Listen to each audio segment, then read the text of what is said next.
এই পাখিগুলো চড়ুই পাখি। এদের মা মারা যাওয়ার পরে আমি অনেক হতাশ হয়ে গেছিলাম, হয়তো পাখিগুলোকে আর বাঁচাতে পারবো না। এত ছোট বাচ্চারা এখানে মা মারা গেছে, তাহলে এরা তো খাওয়াও শিখেনি ঠিকঠাক। কি খাওয়াবো, কিভাবে রাখবো, এটা নিয়ে অনেক টেনশন হচ্ছিল।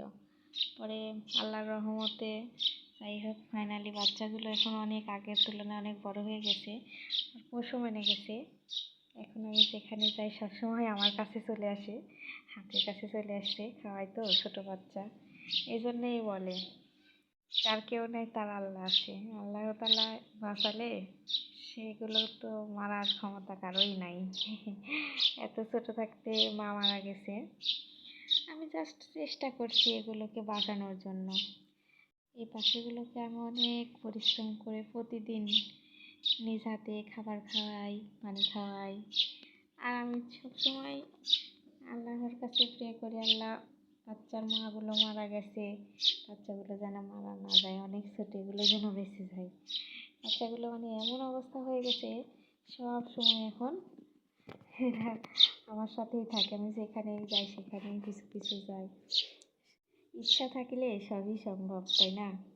ইচ্ছা থাকলে তো অবলা পশুকেও পোষ মানানো যায়। দেখেন কিভাবে গায়ের উপর উঠছে উড়ে উড়ে। ভালো লাগে, খুব ভালো লাগে। প্রতিনিয়ত খাওয়াই তো, এই জন্যেই হয়তো সবসময় গায়ের উপর আসে। খাওয়াই খাওয়াই অভ্যস্ত হয়ে গেছে আর কি পাখিগুলো। ভালো লাগে।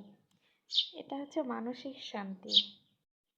হয়তো বাচ্চাগুলো এতদিন মারা যেতে পারতো, যখন এর মা মারা যায় তখন আমার খুব মন খারাপ হচ্ছিল, এগুলোকে কি আমি বাঁচাতে পারবো?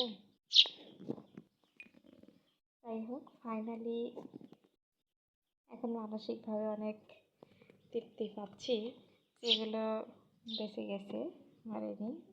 আর ইনশাল্লাহ এই বাচ্চাগুলোকে নিয়েও আমার অনেক ভালো সময় কাটে। ভাবলাম এই ভিডিওটা সবার সাথে শেয়ার করি। আমার ভালো লাগার মুহূর্ত তো ওরাও শিখে গেছে অনেক। যাও যাও যাও, চলে যাও। আসো,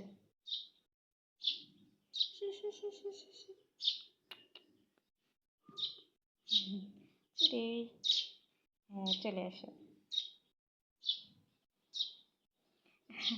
এত ভালো লাগে যখন আমি দেখি। এই ভালো লাগাটা হয়তো বর্ণনা করা বা কারোর সাথে শেয়ার করা সম্ভব না। আসো। হ্যাঁ